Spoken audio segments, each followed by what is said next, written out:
दोस्तों, ये प्यारी सी स्टोरी राम जी की है। जब वो लंका विजय करके आए थे तब उनकी नारद जी के साथ क्या संवाद हुए।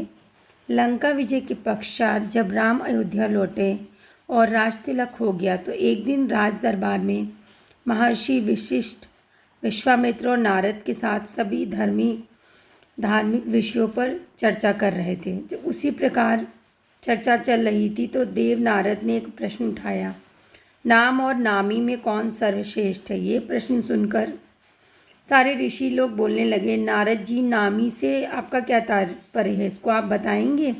नारद जी ने कहा, ऋषियों, नाम नामी से तात्पर्य है कि भगवान राम का जप भजन श्रेष्ठ है या स्वयं भगवान श्रेष्ठ है। नारद जी की यह बात सुनकर ऋषियों ने हंसकर कहा, अरे नारद जी, आप कैसी बातें करते हैं, तुमने तो ये बच्चों जैसा प्रश्न किया है। निश्चय ही भगवान श्रेष्ठ होंगे, क्योंकि उन्हीं के नाम से तो हम जप करते हैं, राम नाम राम नाम। नारद ने कहा, नहीं, यह आपकी धारणा गलत है। मेरे विचार से भगवान से बढ़कर उसका नाम है।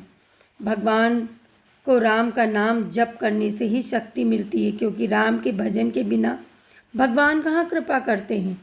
पर यह बात सबने आसानी से स्वीकार नहीं की, तो नारद ने कहा, अपने मत की प्रतीक्षा के लिए उचित समय पर प्रमाण कर मैं इसको बताऊंगा। कुछ देर बाद राज दरबार स्थगित हो गया। हनुमान जी उसी दिन दरबार में उपस्थित नहीं थे, इसलिए हनुमान ने इस विषय में कुछ नहीं बोला और उनको कुछ पता भी नहीं था।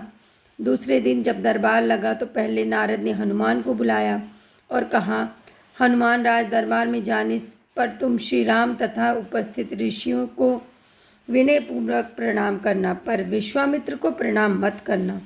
वे भले ही ऋषि का चोला धारण किए हों, पर वे ब्राह्मण नहीं हैं। क्षत्रियों की पूजा ब्राह्मणों से नहीं होती। हनुमान ने ये सोचा, नारद देवताओं के ऋषि हैं, ठीक ही कह रहे होंगे, उनकी बात अवश्य माननी चाहिए। उन्होंने ठीक वैसे ही किया। देवार्षि मैं ऐसे ही करूँगा। दरबार में भगवान राम सिंहासन पर बैठे थे।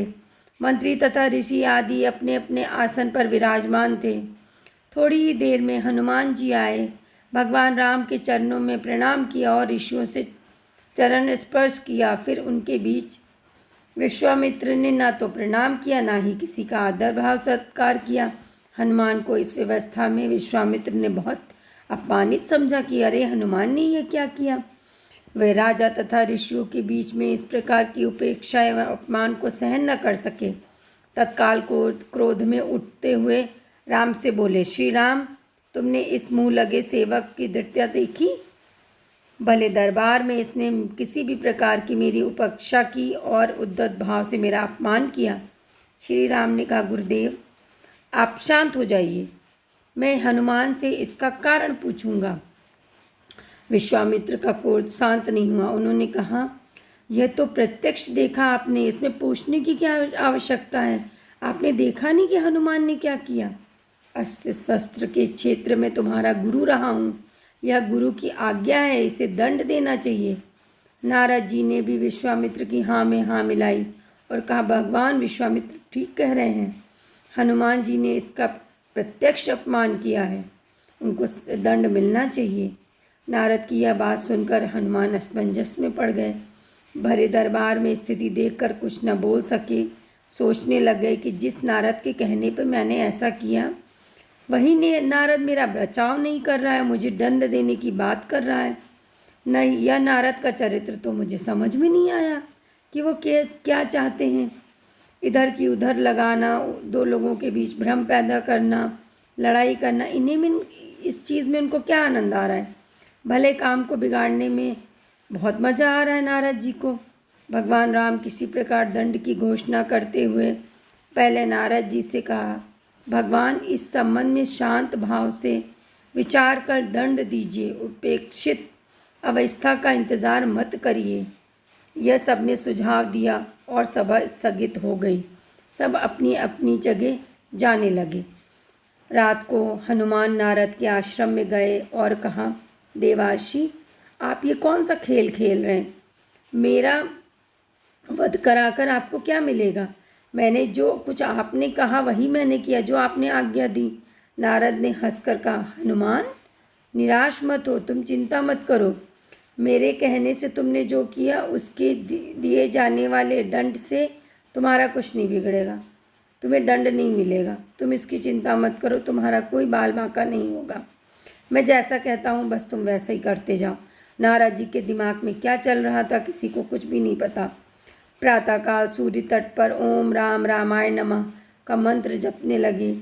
कुछ कहे बिना ही, कुछ सोए बिना ही ये सब राम नाम जपते रहे। प्रातः हुई, हनुमान जी ने सरयू तट पर खड़े होकर मंत्र जाप किया। हनुमान लग जाने पर हनुमान दरबार उपस्थित न हुए तो श्री राम ने पूछा कि आज दरबार लग गया, हनुमान जी नहीं है, हनुमान जी कहाँ हैं?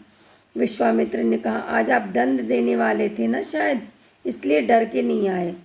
नारद जी ने कहा, मैंने अभी थोड़ी देर पहले ही सरयू तट पर उसको स्नान करते हुए देखा है। श्री राम जी ने कहा, यह हनुमान की एक उद्दंडता है, हम स्वयं तट पर जाकर हनुमान को दंडित करेंगे। राम विश्वामित्र मंत्रियों के साथ सरयू तट पर हनुमान जी को दंड देने के लिए पधारे। श्री राम अपने दंड को बार बार देख रहे थे और सोच रहे थे कि भगवान ये मेरे साथ क्या हो रहा है। उधर विश्वामित्र को भी डर सता रहा था।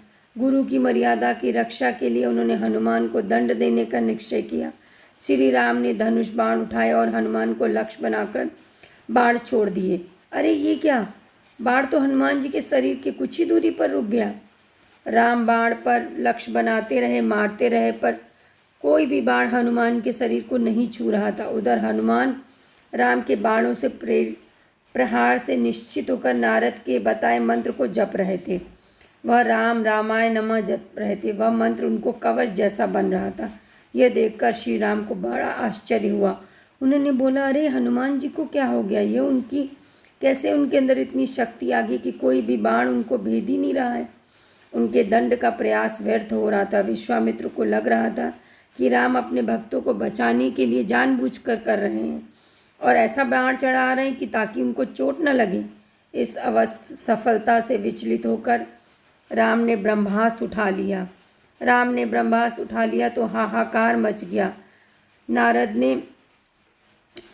ने यही सोच कहा कि हनुमान जी के अपराध को अब क्षमा करें। अगर राम ने ब्रह्मास्त्र छूट गया तो सिर्फ हनुमान ही नहीं मरेंगे, पूरा प्रलय लोक में हाहाकार मच जाएगा। ब्रह्मास्त्र से निकली ज्वाला विश्वामित्र भी डर गए। उन्होंने राम को रोकते हुए कहा, राम ब्रह्मास्त्र को आप वापस ले लीजिए, हनुमान को अनय विनय कर क्षमा कर दीजिए। इतना सुनते ही हनुमान को जैसे जीवन दान मिला, राम को धर्म संकट से मुक्ति मिली। सब लोग प्रसन्न हुए। हनुमान ने आकर विश्वामित्र से क्षमा मांगी और नारद जी की ओर देखा। नारद ने हंसकर कहा, प्रभु इसका कारण मैं हूँ। मैंने ही कहा था भगवान से बढ़कर भगवान का नाम जपना श्रेष्ठ होता है और इसको हनुमान जी ने सिद्ध कर दिया।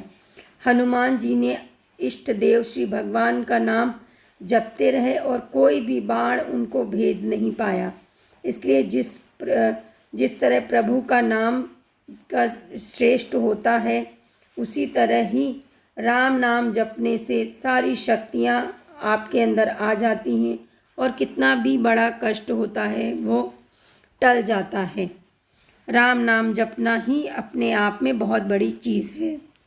दोस्तों, अगर आपको ये स्टोरी अच्छी लगी हो तो आप इसको ज़रूर सुनें और इन्जॉय करें।